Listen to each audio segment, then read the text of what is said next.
कि हम परमेश्वर के वचन में चलें और परमेश्वर के वचन से हम सब निकाल लेंगे मत्ती रचित सुसमाचार। परमेश्वर के वचन से हम सब निकाल लेंगे मत्ती रचित सुसमाचार, उसका 4था अध्याय और उसके 1 से 11 पद को पढ़ेंगे। मत्ती रचित सुसमाचार उसका 4था अध्याय और 1 से 11 पद को हम पढ़ेंगे। अगर हम सब ने निकाल लिया है तो आइए परमेश्वर के वचन के पढ़े जाने के आदर में हम सब अपने स्थानों पे खड़े हो जाएंगे और पढ़ेंगे मत्ती रचित सुसमाचार उसका 4था अध्याय और 1 से 11 पद। ये परमेश्वर का वचन है और परमेश्वर के वचन में इस प्रकार लिखा है। तब आत्मा यीशु को जंगल में ले गया ताकि इब्लीस से उसकी परीक्षा हो। वह 40 दिन और 40 रात निराहार रहा। तब उसे भूख लगी। तब परखने वाले ने पास आकर उससे कहा, यदि तू परमेश्वर का पुत्र है तो कह दे कि ये पत्थर रोटियां बन जाए। यीशु ने उत्तर दिया, लिखा है, मनुष्य केवल रोटी ही से नहीं परंतु हर एक वचन से जो परमेश्वर के मुख से निकलता है जीवित रहेगा। तब इब्लीस उसे पवित्र नगर में ले गया और मंदिर के कंगूरे पर खड़ा किया और उससे कहा, यदि तू परमेश्वर का पुत्र है तो अपने आप को नीचे गिरा दे, क्योंकि लिखा है, वह तेरे विषय में अपने स्वर्गदूतों को आज्ञा देगा और वे तुझे हाथों हाथ उठा लेंगे। कहीं ऐसा ना हो कि तेरे पांव में पत्थर से ठेस लगे। यीशु ने उससे कहा, यह भी लिखा है, तो प्रभु अपने परमेश्वर की परीक्षा न कर। फिर इब्लीस उसे एक बहुत ऊंचे पहाड़ पर ले गया, सारे जगत के राज्य और उसका वैभव दिखाकर उससे कहा, यदि तू गिरकर मुझे प्रणाम करे तो मैं यह सब कुछ तुझे दे दूंगा। तब यीशु ने उससे कहा, हे शैतान, दूर हो जा, क्योंकि लिखा है, तू प्रभु अपने परमेश्वर को प्रणाम कर और केवल उसी की उपासना कर। तब शैतान उसके पास से चला गया और देखो, स्वर्गदूत आकर उसकी सेवा करने लगे। परमेश्वर का वचन है। सब अपने स्थानों पर बैठ जाएंगे। आइए इस वचन की समझ के लिए हम परमेश्वर से सहायता पाएं। पिताजी, हम धन्यवाद देते हैं आपको, आपके वचन के लिए। और प्रभु जी, जब हम इस वचन पे मनन करते हैं, आप हम सबको समझ दें, ज्ञान दें, बुद्धि दें कि हम इन बातों को समझ सकें और परमेश्वर ये वचन हम सब के लिए आशीष का कारण बनने वाला हो सके। प्रभु जी, होने दें कि हम सिर्फ इस वचन, हमारे हृदय को आप इस प्रकार से तैयार करें कि हम सिर्फ इस वचन को सुनने वाले नहीं, वरन ये वचन हमारे हृदयों पे अंकित होने वाले हो सकें और इसके द्वारा हमारा जीवन प्रभु जी परिवर्तित हो सके। हमारा जीवन आपके पुत्र प्रभु यीशु मसीह की समानता में आगे बढ़ने वाला हो सके। तो ये हम आपके समझ को मानते हैं, आपके आत्मा की अगुवाई को मानते हैं। प्रार्थना अपने उद्धारकर्ता मुक्तिदाता प्रभु यीशु मसीह के नाम से मांग लेते हैं, आमीन। हम सब 2-3 सप्ताहों से प्रलोभन के ऊपर चर्चा कर रहे हैं और हमने देखा था कि कैसे हमारे पापों का एक समाधान है और वो समाधान प्रभु यीशु मसीह के किए हुए क्रूस के कार्य में। क्योंकि जब हम प्रभु यीशु मसीह के क्रूस के पास आते हैं, उस पे अपना भरोसा रखते हैं, तो हम हमारे पापों से क्षमा किए जाते हैं। और ये हम सब के लिए यही जो है वो सुसमाचार है। लेकिन हमने इस बात को देखा था कि परमेश्वर हमें चाहता है कि हम अपने पापों की क्षमा तो प्रभु यीशु मसीह के क्रूस के किए हुए कार्यों में पाएं, लेकिन हम अपने जीवन में उस क्षमा को पाने के बाद हर संभव प्रयास करें कि हम अपने जीवन में पाप से दूर रहे। जैसे आज के हम प्रश्नोत्तर में पढ़ रहे थे कि ऐसा कोई नहीं है जो पूरी आज्ञा को सिद्धता से मान सकता है, लेकिन उस आज्ञाकारिता में आगे धीमे धीमे बढ़ना हमारा काम है। एक बार जब हम प्रभु यीशु मसीह के अनुग्रह में, प्रभु यीशु मसीह की दया में क्षमा पाकर के परिवर्तित हो जाते हैं, अपने पापी स्वभाव से हम क्षमा पा लेते हैं, जो हमारा जिस पाप के साथ हम जन्मे हैं उससे हमारा क्षमा हो जाता है। उसके बाद हमारा कर्तव्य है, हमारा उद्देश्य है कि हम प्रभु यीशु मसीह के और परमेश्वर के वचन की आज्ञाकारिता में जीवन को जियो। इसीलिए प्रभु यीशु मसीह अपने जब प्रार्थना करना सिखाते हैं अपने चेलों को, तो उसमें कहते हैं कि हमें परीक्षा में न ला, हमें बुराई से बचा। तो हमारा उद्देश्य होना चाहिए कि हम अपने जीवन में, प्रत्येक दिन के जीवन में होने वाले पापों पे हम विजय पाएं। और इसीलिए हमने कैसे हम उस पर विजय पाएंगे, कैसे हम एक ऐसा जीवन जी सकते हैं जो परमेश्वर को प्रसन्न करने वाला हो सके, परमेश्वर के वचन अनुरूप हो सके। हमने देखा था कि हमको प्रलोभन कैसे कार्य करता है, प्रलोभन देने वाला कैसे कार्य करता है, उनको हमें समझने की आवश्यकता है। इसीलिए उत्पत्ति 3 अध्याय से हमने देखा था कि पहला प्रलोभन जो आया था, जो प्रथम पाप इस संसार में आया था, उस पर हमने विचार किया था कि कैसे प्रलोभन देने वाले ने आरंभ से मानव जाति को प्रलोभित किया। और उसके बाद हम पिछले सप्ताह एक उदाहरण पे आए थे, मत्ती 4 अध्याय में, जहां पे हम यीशु की परीक्षा को देखते हैं, जहां पे यीशु जो परमेश्वर का पुत्र है, जो इस संसार में आया, जिसे प्रलोभित होने, जिसे परीक्षा में जाने की कोई आवश्यकता नहीं थी, लेकिन हम देखते हैं कि उसको भी परीक्षा से होकर के वो गुजरा, ताकि वो हम सब के लिए एक उदाहरण भी बन सके और हम सबको इस बात को हमारे साथ जुड़ाव महसूस कर सके कि हाँ, वो हम में से एक है। क्योंकि जो पापों का दाम चुकाया जाना था वो एक मनुष्य के द्वारा चुकाया जाना था। और यही चीज हम देखते हैं कि अगर हमको भी अपने प्रत्येक दिन के प्रलोभनों पे विजय पाना है, तो हमको यीशु मसीह के इस कैसे उसने अपने जीवन में इसका सामना किया, उसकी ओर बार बार लौटने की आवश्यकता। हमने प्रथम 2 पदों में देखा था कि यीशु मसीह इसलिए पर उसको जरूरत नहीं थी प्रलोभन से और परीक्षा से होकर के गुजरने की, लेकिन वो इसलिए होकर के गुजरा ताकि वो अपनी दीनता को दिखा सके, अपने पवित्रता को दिखा सके, अपने मनुष्यत्व को प्रदर्शित कर सके, और साथ ही साथ जो उसका हमसे जुड़ाव है, जो हमसे प्रेम है, उसको दिखा सके। इसके साथ ही साथ हमने इस बात को भी देखा था कि कैसे जो शैतान है वो बिना अनुमति के कोई कार्य नहीं कर सकता, बिना परमेश्वर के वो तो नहीं कार्य कर सकता है जितना परमेश्वर उसको अनुमति देता है। लेकिन वो हर संभव प्रयास में रहता है कि कैसे मानव जाति, कैसे हर एक मनुष्य परमेश्वर को आदर देने से भटक जाए, परमेश्वर का अनादर करे अपने कार्यों के द्वारा। और यही चीज हम देखते हैं, हमने शुरुआत करी थी यीशु मसीह के इस परीक्षा से होकर के गुजरने को, और प्रथम प्रलोभन पे हमने बातचीत करी थी, जहां पे हमने देखा था कि यीशु मसीह को शैतान प्रलोभित कर रहा है कि वो अपने लिए एक चमत्कार करे, अपने लाभ के लिए, अपने फायदे के लिए वो क्या करे, चमत्कार करे। और वो एक वाजिब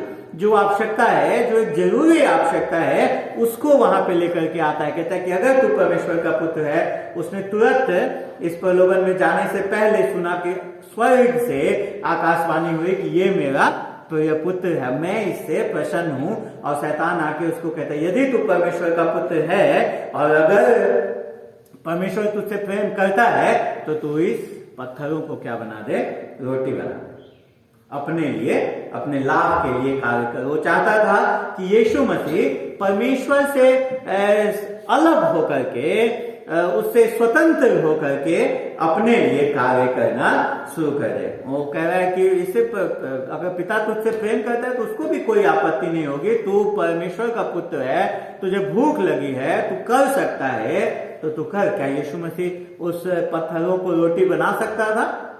अवश्य बना सकता था, क्योंकि हम देखते हैं कि उसको पत्थरों की भी आवश्यकता नहीं है रोटी बनाने के लिए। उसने इजरायलियों को 40 वर्ष तक बिना किसी पत्थर के आसमान से मन्ना गिरा करके खिलाया। और हम आगे मत्ती रचित सुसमाचारों में देखेंगे कि उसने कैसे 5000 से ज्यादा लोगों को रोटी खिलाई बिना किसी चीज के। तो कर सकता था, लेकिन प्रभु यीशु मसीह जब वो स्वर्ग छोड़ करके इस संसार में आता है, तो उसने अपने आप को अपने दीनता में अपने आप का इनकार करना उस दिन से उसने शुरू कर दिया है। और वो अब सर्व सामर्थ्य होने के बावजूद भी, इतना वो चमत्कार करने के उस सामर्थ्य होने के बावजूद भी वो अपने आप को नम्र और दीन करता है कि वो अपने लिए कोई चमत्कार नहीं करेगा और वो अपने आप का इनकार करता है, यहां तक इनकार करता है कि हम जानते हैं कि क्रूस की मृत्यु तक को सह लेता है। और इसीलिए वो परमेश्वर से जो उसका वायदा है, पिता से जो उसका वायदा है और पिता से जो उसका संबंध है, उसको वो तोड़ करके अपने आप में कार्य नहीं करेगा। इसीलिए उसने उत्तर दिया और हम देखते हैं कि उत्तर में उसने व्यवस्था विवरण 8 अध्याय 3 पद को उद्धृत किया, जहां पे वो कहता है कि मनुष्य सिर्फ रोटी से ही नहीं वरन वो क्या होता है, वो परमेश्वर के मुख से निकले हर एक वचन से जीवित होता है। तो सर्वप्रथम यीशु मसीह ने इनकार किया कि नहीं, वो अपने व्यक्तिगत लाभ के लिए, अपने फायदे के लिए वो अपने सामर्थ्य का इस्तेमाल नहीं करेगा। और वो बताता है कि रोटी से बढ़ करके भी कुछ है जिसे हमें पाने की आवश्यकता है। रोटी से बढ़ करके भी हमें परमेश्वर के वचन की आवश्यकता है। रोटी की आवश्यकता है, लेकिन सिर्फ उसी के द्वारा मनुष्य जीवित नहीं रह सकता। हमें आवश्यकता है परमेश्वर के वचन की। अगर हम ऐसा जीवन जीना चाहते हैं जो परमेश्वर को प्रसन्न करने वाला हो, तो हमें परमेश्वर के वचन केंद्रित जीवन को जीने की आवश्यकता है। उसमें अपने आप को डुबा करके रखने की आवश्यकता है, उसी में अपने निर्देशों को पा करके जीवन जीने की आवश्यकता है। यहीं तक हमने पिछले सप्ताह देखा था और आज हम इसी से आगे बढ़ेंगे और हम देखेंगे 5 से 7 पद में, जहां पे शैतान उसे दूसरी परीक्षा में लेकर के आता है, दूसरे प्रलोभन में लेकर के आता है। और आप ध्यान दीजिए 5वें पद में लिखा है, तब इब्लीस उसे पवित्र नगर में ले गया। कहां ले गया? पवित्र नगर में। शैतान उसको प्रलोभित करने के लिए कहां ले जा रहा है? यरूशलेम, पवित्र नगर में। और वहां भी, उस पवित्र नगर में भी कहां पे ले गया? किसी बार में, जुए के अड्डे पे, किसी वैश्यालय में? नहीं। प्रलोभित करने के लिए कहां उसको लेकर के जा रहा है? उस पवित्र नगर के सबसे पवित्र स्थान मंदिर के कंगूरे पर खड़ा किया, मंदिर में उसे लेकर के गया। अब क्या आप इस पद को पढ़ करके कि शैतान जो है वो परमेश्वर के मंदिर में जा रहा है, क्या आपको आश्चर्य होता है? इसमें कोई आश्चर्य की बात नहीं है। क्यों? क्योंकि शैतान धर्म से प्रेम करता है। धर्म उसका एक हथियार है, लोगों को परमेश्वर से दूर करने के लिए उसका सबसे प्रिय हथियार। देखिए वो यहां पे वही कर रहा है जो शायद आज आपके जीवन में, इस सप्ताह आपके जीवन में वो करेगा। उसकी योजना क्या है? यहां पे उसकी जो युक्ति है वो ये है कि वो धर्म का इस्तेमाल कर रहा है अपने फायदे के लिए, अपने कार्य को पूरा करने के लिए। वो क्या कर रहा है? वो यीशु मसीह को परमेश्वर के भवन में लेकर के जा रहा है। उसी भवन को जहां पे प्रभु यीशु मसीह बाद में जिस भवन को कहता है कि ये मेरे पिता का घर है, उसी भवन में उसको लेकर के जा रहा है। और वहां भी नहीं, वहां पे भी उस कंगूरे पे लेकर के जा रहा है, उसके सबसे ऊंचे स्थान पर उसको लेकर के जा रहा है, जिसको परमेश्वर ने इस बात के लिए ठहराया है कि मानव जाति वहां पे पाप, उसकी दया और उसके क्षमा को देखे। और उसके ऊपर वो परमेश्वर के वचन से को उद्धृत कर रहा है, वो परमेश्वर के वचन को लेकर के आ रहा है। वो क्या कहता है कि लिखा है।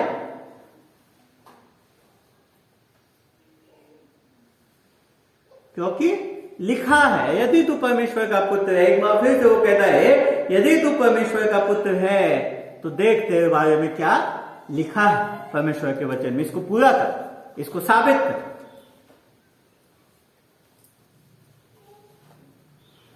परमेश्वर के पुत्र को वो इस प्रकार के परीक्षाओं से गुजार रहा है। और इसमें कोई आश्चर्य नहीं कि शैतान जो है वो परमेश्वर को जानता है। अगर आप जानते हैं, आपने बाइबल पढ़ा, आप जानते हैं कि वो एक समय में परमेश्वर की उपस्थिति में रहता था। तो परमेश्वर को जानता है, तो परमेश्वर के वचन को जानता है, पर उससे प्रेम नहीं करता है, उससे घृणा करता है। लेकिन वो जानता है कि परमेश्वर और परमेश्वर के वचन का इस्तेमाल वो कैसे अपने फायदे के लिए कर सकता है। वो परमेश्वर के पुत्र को, प्रभु यीशु मसीह को वो परमेश्वर के भवन में ले जा रहा है, परमेश्वर के वचन से उद्धृत कर रहा है। और किसके बारे में बात कर रहा है? परमेश्वर के स्वर्गदूतों के बारे में बात कर रहा है। वो पूरे धार्मिक व्यवस्था को, धार्मिक प्रणाली का इस्तेमाल कर रहा है प्रभु यीशु मसीह को उसके लक्ष्य से दूर करने के लिए। देखिए, पहले प्रलोभन में प्रभु यीशु मसीह के कमजोर कवि पे उसने हमला किया। 40 दिन का भूखा है, उसको भूख लगी, वो भूख का इस्तेमाल कर रहा है। और अभी यहां पे वो क्या कर रहा है? वो प्रभु यीशु मसीह का जो सबसे मजबूत पक्ष था, पिता में, परमेश्वर में उसका भरोसा, परमेश्वर के वचन में उसका विश्वास, उस पे वो हमला कर रहा है। तो कमजोर के बाद वो दूसरे कमजोर कवि पे नहीं जा रहा है, कमजोर के बाद वो जो सबसे मजबूत पक्ष है वहां पे जा रहा है। उस वचन का इस्तेमाल कर रहा है जिस वचन से उसने प्रभु यीशु मसीह ने पहले प्रलोभन का सामना किया था, उसी वचन का यहाँ पे इस्तेमाल कर रहा है। वो एक बार ऐसा करके वो शैतान क्या चाह रहा है कि प्रभु यीशु मसीह परमेश्वर के प्रति घमंड में, गर्व में कार्य करे। कहे अगर तू परमेश्वर का पुत्र है तो अपने आप को नीचे फेंक दे, परमेश्वर के वचन को पूरा करके दिखा, परमेश्वर के वचन पे भरोसा करके दिखा। नीचे जो भीड़ है उसको देखने दे कि हाँ, एक व्यक्ति है जो बाइबल में, परमेश्वर के वचन में भरोसा करता है। और ऊपर परमेश्वर को देखने दे कि उसका पुत्र कैसे उसके ऊपर विश्वास करता है। और सिर्फ कहता ही नहीं कि वो विश्वास करता है, वरन उसको दिखाता भी है। ये समय है दिखाने का। इस प्रकार से उसको प्रलोभित किया जा रहा है। अगर तू सच में बाइबल में विश्वास करता है तो ये कर, तेरे बारे में ऐसा लिखा है। शैतान हमेशा धर्म का इस्तेमाल करता है कि हम परमेश्वर के खिलाफ घमंड और गर्व से कार्य करें कि देख हमने ये किया तेरे लिए। वो बाइबल का इस्तेमाल करता है, परमेश्वर के वचन का इस्तेमाल करता है कि हम उसके वायदों को मांगे, उसके वायदों को हम गलत ढंग से प्रस्तुत करें। लेकिन यीशु जैसे अब इसका अपना प्रत्युत्तर देगा, वो इस बात को अलग अलग करके दिखाता है कि परमेश्वर पे भरोसा करना और परमेश्वर की परीक्षा करना दोनों अलग चीज है, दोनों अलग बात है। लेकिन उससे पहले हमें इस बात को समझने की आवश्यकता है, उस प्रत्युत्तर में जाने से पहले, कि हम कैसे परमेश्वर के वचन का इस्तेमाल करते हैं, कैसे आप और हम परमेश्वर के वचन को पढ़ते हैं, कैसे हम और आप परमेश्वर के वचन को समझते हैं, यह बहुत आवश्यक है। क्योंकि हम बार बार इस चीज को कहते हैं, क्योंकि अगर एक पद को, बाइबल के एक पद को अगर आप उसके संदर्भ में नहीं पढ़ेंगे, पूरे आसपास के संदर्भ में, पूरे पुस्तक के संदर्भ में और पूरे बाइबल के संदर्भ में अगर आप उसको नहीं पढ़ेंगे तो आप उसका गलत अर्थ निकालेंगे। और यही चीज शैतान यहां कर रहा है। वो भजन से उद्धृत कर रहा है।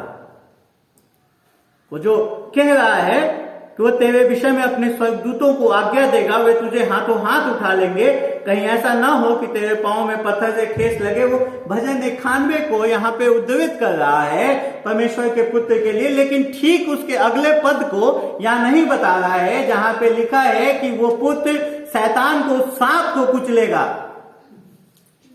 वो नहीं बता रहा है। जहां पे उसके बारे में लिखा हुआ है वो नहीं बता रहा है। मेरे प्रियो, बाइबल का इस्तेमाल आप अपने आप को धर्मी ठहराने के लिए कई बार कर सकते हैं। अपने गलत कार्यों को सही ठहराने के लिए आप बाइबल के किसी एक पद का इस्तेमाल करके आप उसको कह सकते हैं। अगर आप उस पद को उसके संदर्भ से बाहर निकाल करके बात करेंगे। इसीलिए बाइबल अध्ययन में संदर्भ बहुत महत्वपूर्ण है कि किस संदर्भ में बातें हो रही हैं। जिस पद को आप उद्धृत करने जा रहे हैं उसके पहले उसके बाद में क्या लिखा हुआ है,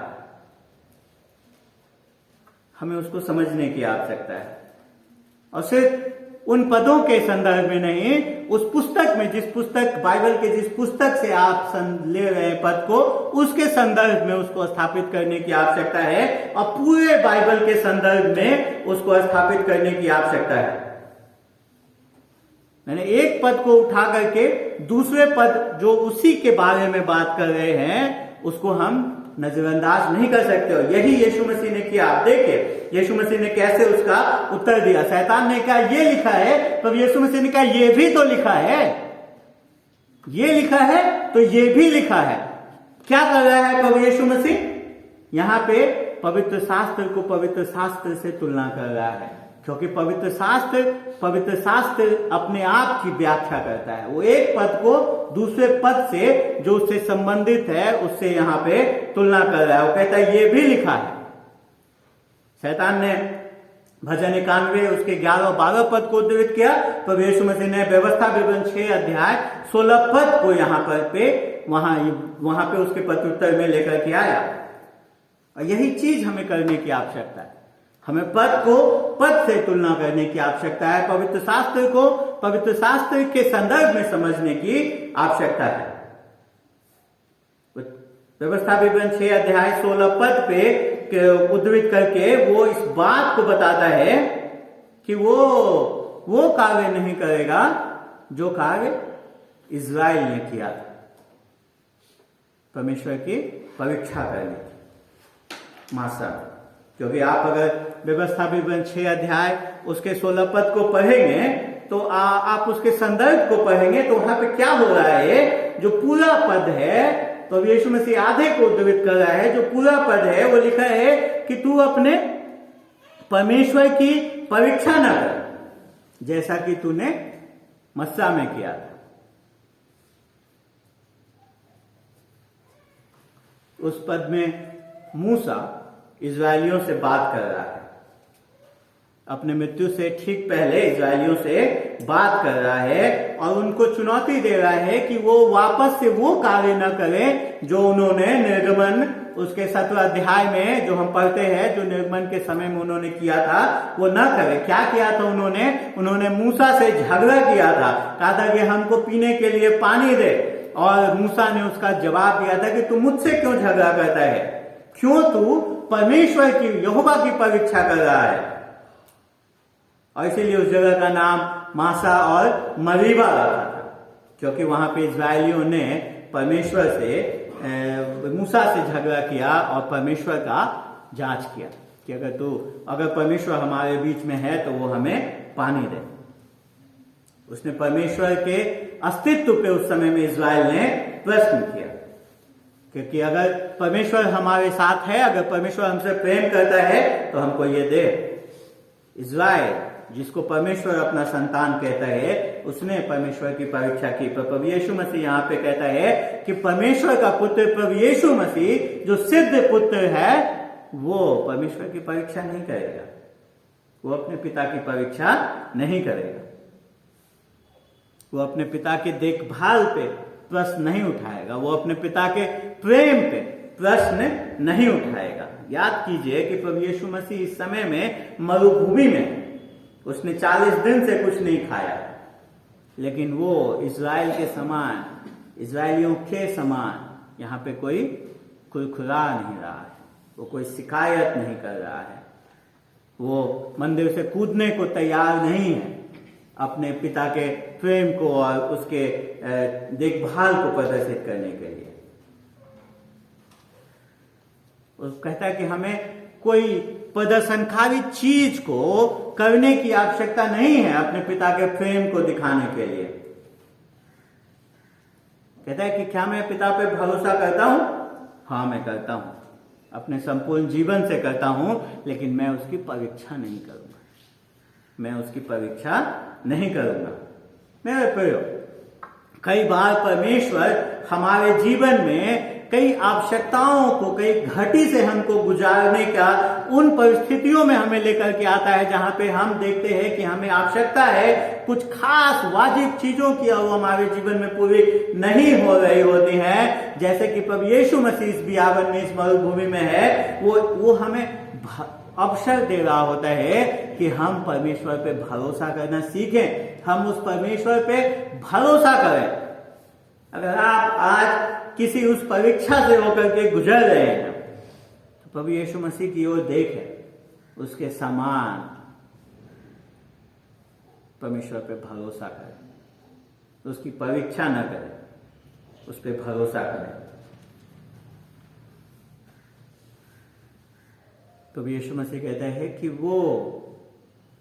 वो अपने अधिकार का इस्तेमाल अपने आप को ऊंचा दिखाने के लिए नहीं करेगा।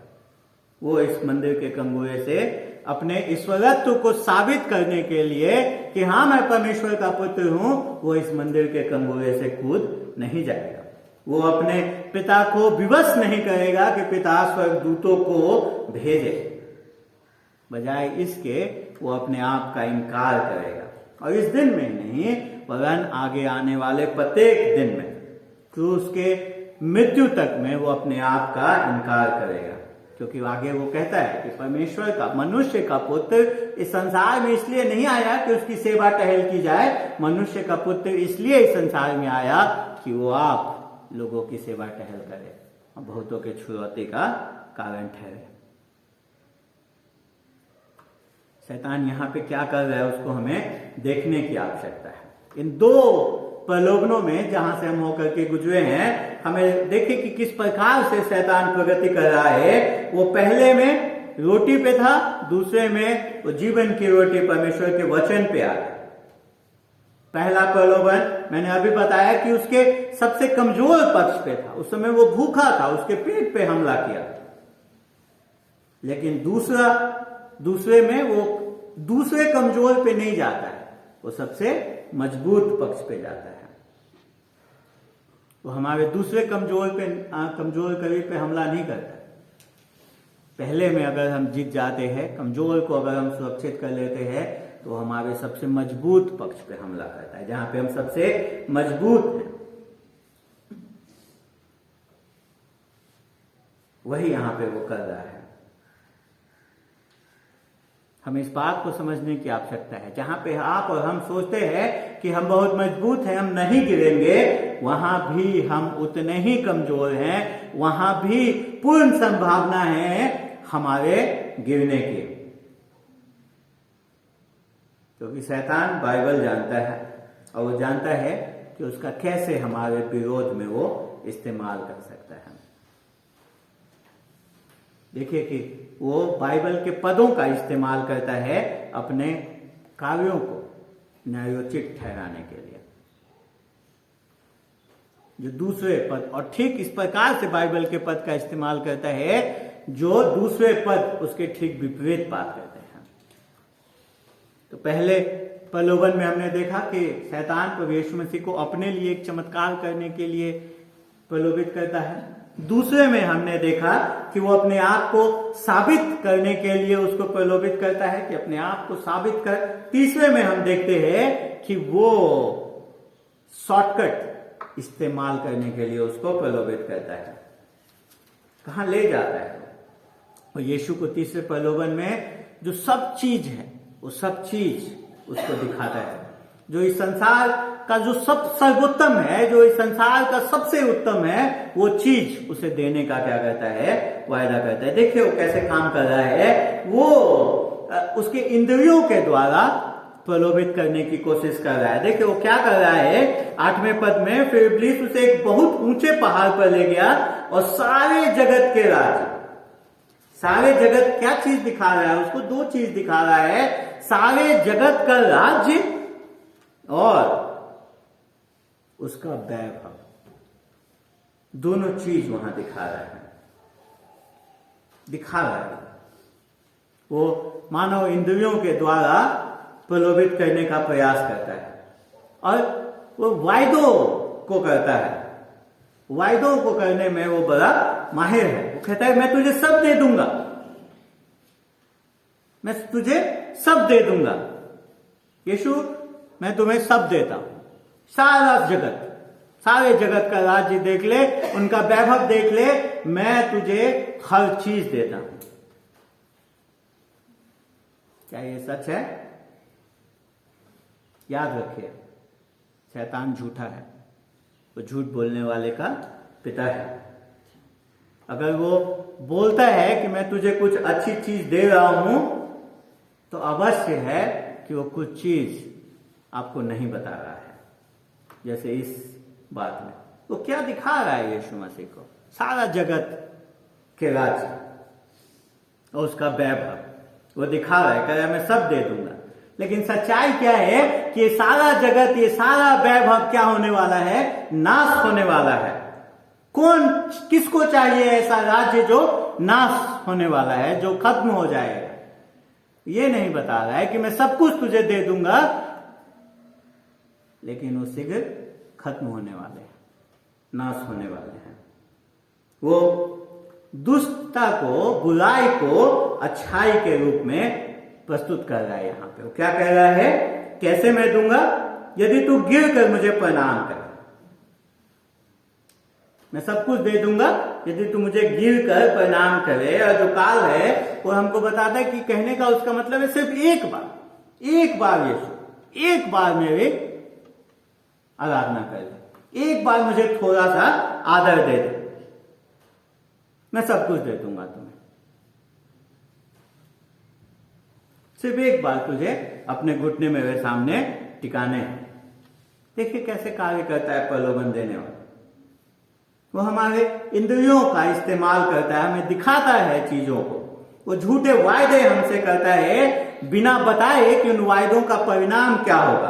अगर हम उसको ले लेंगे, उन वायदों में फंस जाएंगे, तो उसका परिणाम क्या होगा वो बिना बताए, बिना वो बुराई को अच्छाई के रूप में प्रस्तुत करके कार्य करता है। तीसरे प्रलोभन में तो यीशु मसीह को वो जो उसका कार्य है उसको परमेश्वर के स्थान पे रखने के लिए प्रलोभित कर रहा है। और ये सबसे कड़ा प्रलोभन है, जहां पे हम अपने कार्य को परमेश्वर के ऊपर तरजीह देने लगते हैं। यीशु क्या करने आया था इस संसार में? तो मसीहा बनने आया था इस संसार का, वो इस संसार को जीतने आया था। और वो कह रहे हैं कि बस एक बार घुटने टेक दे, बिना किसी संघर्ष के, बिना किसी समस्या के, जो तू करने आया है, तू इस संसार का मसीहा बनने आया, इस संसार को जीतने आया, ये सब तेरा ले ले, बस एक बार मेरे लिए थोड़ा सा आदर दे दे। कई बार मेरे प्रियो, हम सब जो मसीह भी हैं, हम जो मसीह के शिष्य हैं, कई बार परमेश्वर के लिए हमारा कार्य और परमेश्वर में हम भ्रमित हो जाते हैं। और हम बहुत ज्यादा प्रलोभित होते हैं कि परमेश्वर के कार्य को, जो हम परमेश्वर के लिए कर रहे हैं, उसको हम परमेश्वर के स्थान पर रखते हैं। हम ये समझने लगते हैं कि अगर हम परमेश्वर के कार्य में सफल हो जाएंगे तो परमेश्वर भी सफल होगा। हम ये सोचने लगते हैं कि अगर हम हार जाएंगे तो परमेश्वर हार जाएगा। इसीलिए हम कई बार पूर्ण प्रयास करते रहते हैं, हर संभव प्रयास करते रहते हैं कि हम असफल, परमेश्वर के कार्य में असफल न हो, जो हम परमेश्वर के लिए कर रहे हैं उसमें असफल न हो। और ऐसा करके हम परमेश्वर के लिए जो कार्य कर रहे हैं उसको हम परमेश्वर बना देते हैं, बिना इस बात को जाने कि ऐसा करके हम क्या कर रहे हैं, उसके विरोधी की आराधना कर रहे हैं। मैं पासवान हूं, मैं चाहता हूं कि एक कलीसिया उन्नति करे, आत्मिकता में बढ़े। मैं चाहता हूं आसपास के लोग प्रभु को जाने, इस कलीसिया की सेवकाई बढ़े, नई सेवकाइयां इस कलीसिया के द्वारा स्थापित हो, संसार के लोग प्रभु यीशु मसीह को जाने। लेकिन कई बार मैं भ्रमित होता हूं इस बात में कि परमेश्वर के लिए जो मेरा कार्य है और परमेश्वर, इन दोनों के वरीयता को समझने में, इन दोनों के प्राथमिकता को समझने में हो सकता है कि आप को परमेश्वर ने अलग कार्य दिया है, आपको परमेश्वर ने माता पिता बनाया है, आपको एक बच्चा दिया है या आपको एक परिवार दिया है, आपको उसको पालन पोषण करना है। लेकिन कई बार हम उस कार्य को जो परमेश्वर ने हमें दिया है, बच्चे का पालन पोषण को, उसको इतना तरजीह दे देते हैं कि हम उसे परमेश्वर के स्थान पे लेकर के आ जाते हैं। कई बार हम, परमेश्वर ने हमें नौकरी दी है कि हम अपने परिवार का पालन पोषण कर सकें। परमेश्वर ने हमें स्कूल कॉलेज में रखा है कि हम उसको अध्ययन कर सके, लेकिन कई बार हम अपने उस नौकरी को, अपने उस कार्य को जो परमेश्वर ने हमें दिया है, उसके वजह से हम परमेश्वर को नजरअंदाज करने लगते हैं। हम अपने काम को परमेश्वर बना देते हैं, हम उसे परमेश्वर से ऊंचा स्थान देने लगते हैं। इसी प्रकार से प्रलोभन कार्य करता है मेरे प्रिय। तीसरे प्रलोभन में शैतान चाहता है वो कि परमेश्वर के विरोध में यीशु कार्य करे।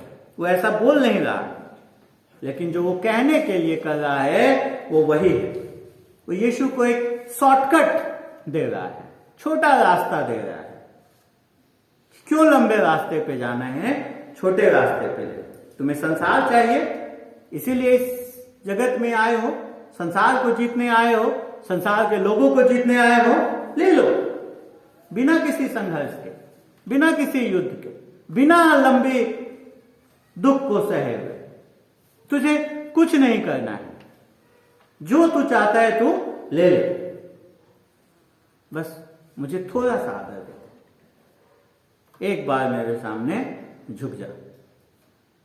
वो प्रभु यीशु मसीह के जो मसीहा होने वाला जो कार्य है, जिसके द्वारा वो संसार पे विजय पाएगा, जो क्रूस से होकर के जाता है, उससे उसको फेरना चाहता है, शॉर्टकट दे रहा है। आपको याद है बाद में पतरस इसी प्रकार का एक सलाह प्रभु यीशु मसीह को देता है।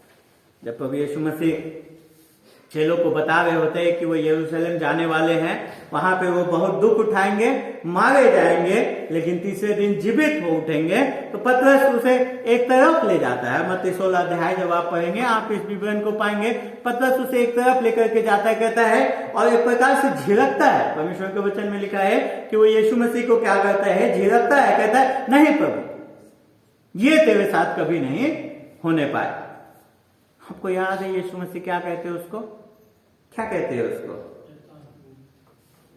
तो ये पतरस की ओर मुड़ते कहते हैं, दूर हट शैतान, क्योंकि तू प्रभु की ओर की बातें नहीं कर रहा है। तो वो चीजें नहीं कर रहा है जो परमेश्वर की ओर से है। मनुष्यों की बातों पे तो मन लगा रहा है।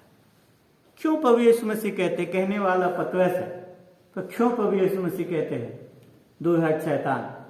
क्योंकि वो उसके स्रोत को जानते हैं कि कहां से ये आ रहा है, क्योंकि उन्होंने पहले सुना हुआ है जब शैतान उसे कहता है कि क्रूस पे जाने की जरूरत नहीं है, शॉर्टकट लो, जो करने आए हो बिना क्रूस पे जाए। क्रूस रहित मसीहा का जो ये सलाह था पतरस का, उसके स्रोत को प्रभु यीशु मसीह जान गए थे। उन्होंने अपने परीक्षा में, अपने मरुभूमि के अनुभव में उसको सुना है, इसलिए वो कहते हैं दूर हो जा शैतान।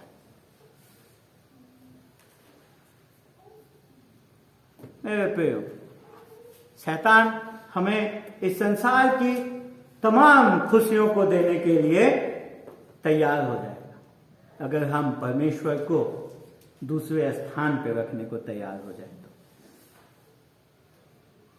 पर यीशु मसीह शैतान की इन युक्तियों को जानते हैं, इसलिए जो उनका प्रत्युत्तर है वो कहते हैं, हे शैतान दूर हो जा क्योंकि लिखा है।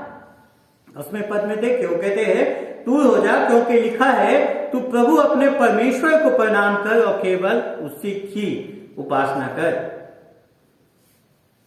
है कि तू मुझे जगत का राज्य दे रहा है,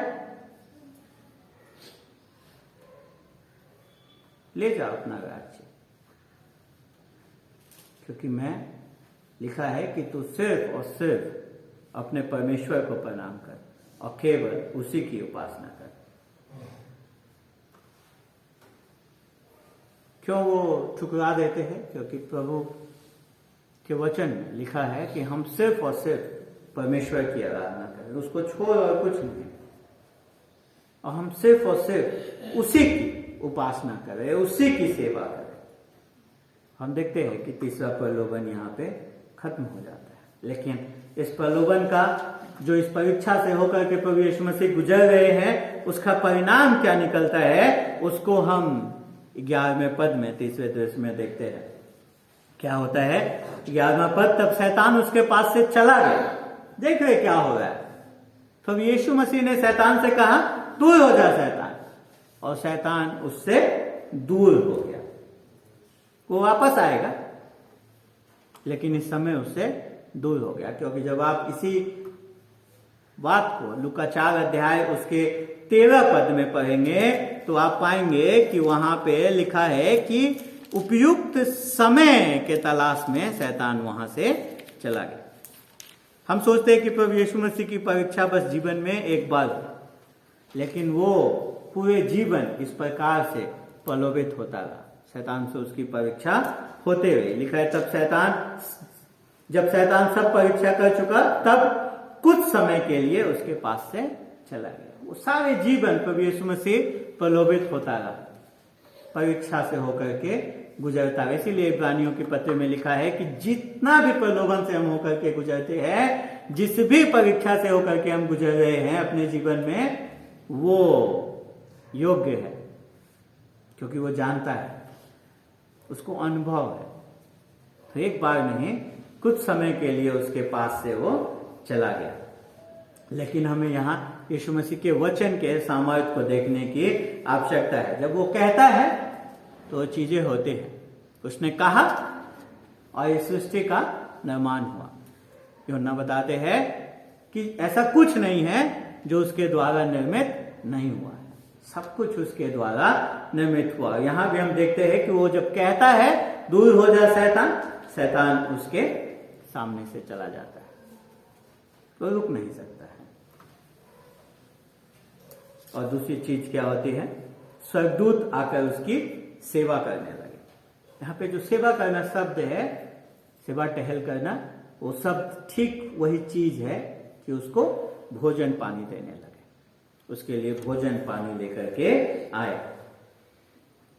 आप दूसरे बातों से इसी शब्द को आप अलग अलग स्थानों पे देख सकते हैं और आप मिलान कर सकते हैं कि वो उसी चीज के बारे में है कि उसे भोजन पानी देते हैं।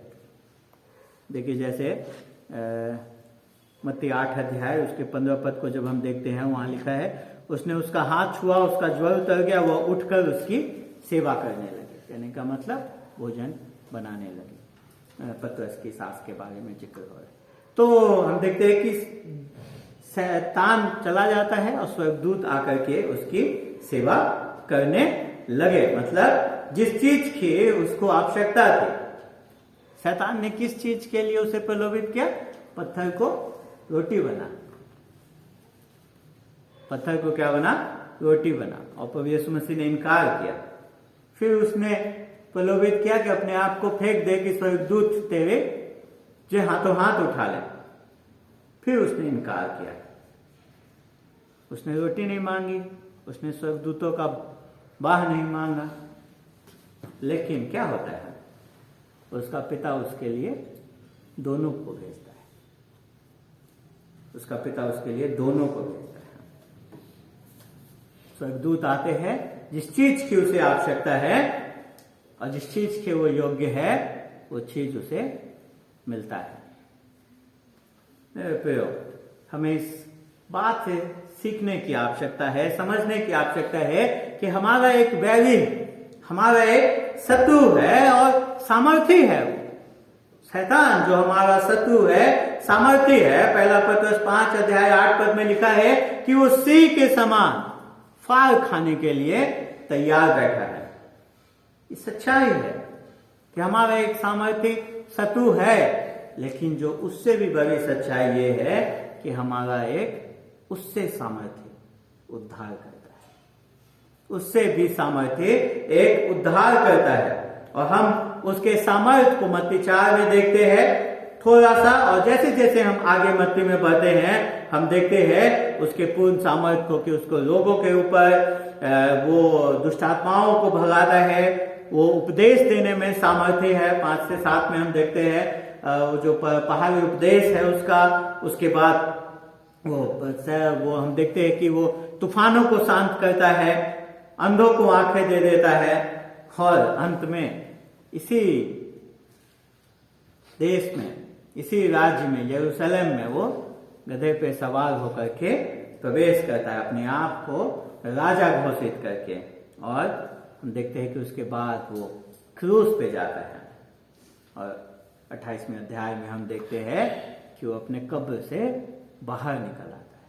हमारा एक उद्धार करता है जो उससे सामर्थ्य है, और हमें उसकी आवश्यकता है, उसके सहायता की आवश्यकता है। अगर हम अपने जीवन के प्रत्येक दिन के प्रलोभनों पे विजय पाना चाहते हैं, अपने शत्रु पे विजय पाना चाहते हैं जो हमें प्रत्येक समय प्रलोभित करता रहता है, तो हमें अपने इस उद्धारकर्ता की आवश्यकता है। सर्वप्रथम उसके क्रूस पे किए हुए कार्य पे भरोसा करने की, और उसके बाद प्रत्येक दिन मेरे प्रियो उसके उस सामर्थ्य के, उसके आत्मा के सामर्थ्य की आवश्यकता है, ताकि हम अपने जीवन के प्रलोभनों में पार पा सकें, उनमें विजयी हो सकें, परमेश्वर के नाम को महिमा देने वाले हो सकें। जैसा मैंने पिछले बार बताया था, क्योंकि वो तमाम हर एक वो बात जिसमें हम पर और आप प्रलोभित होते हैं, वो उस प्रलोभन से होकर के गुजरा, पर उसने पाप नहीं किया, वो उसमें हारा नहीं। हम हार जाते हैं। अगर हम विजयी होना चाहते हैं तो हमें प्रत्येक समय अपने आप को उसके ऊपर डालने की आवश्यकता है, उस पर भरोसा करने की आवश्यकता है, उस सहायता को पाने की आवश्यकता है जिसको उस अपने अनुग्रह में वो हम सबको देता है, उसके वचन की सहायता की आवश्यकता है। परमेश्वर हम सबको आशीष दे। आइए प्रार्थना करें। पिताजी, हम धन्यवाद देते हैं आपको, आपके प्रेम के लिए, आपके दया, आपके अनुग्रह के लिए, और धन्यवाद देते हैं प्रभु कि आप इस संसार में चले आए, ताकि प्रभु जी आप हर उस चीज से होकर के गुजरे, हर उस परीक्षाओं से होकर के गुजरे, हर उस प्रलोभन से होकर के गुजरे, ताकि जब हम अपने दुख को आपके साथ बांटते आप कह सके, मैं समझता हूँ, मैं जानता हूँ, क्योंकि मैं होकर के गुजरा हूँ। प्रभु जी, होने दें कि हम अपने प्रत्येक दिन के जीवन को इस प्रकार से आपके ऊपर निर्मित करने वाले हो सकें, आपके वचन पे निर्मित करने वाले हो सकें, कि प्रभु जी प्रत्येक दिन के प्रलोभनों में हम गिरने नहीं, पर उसमें उठने वाले हो सकें, और ये वचन हमें आपकी समानता में आगे बढ़ाने वाला हो सके। प्रभु जी, हम प्रत्येक दिन आपके समानता में आगे बढ़ने वाले हो सके, एक कदम और आने वाले हो सके। सारी बातों को आपके हाथ में सौंप देते हैं। धन्यवाद के साथ प्रार्थना अपने उद्धारकर्ता, मुक्तिदाता प्रभु यीशु मसीह के नाम से मांग लेते हैं। आमीन।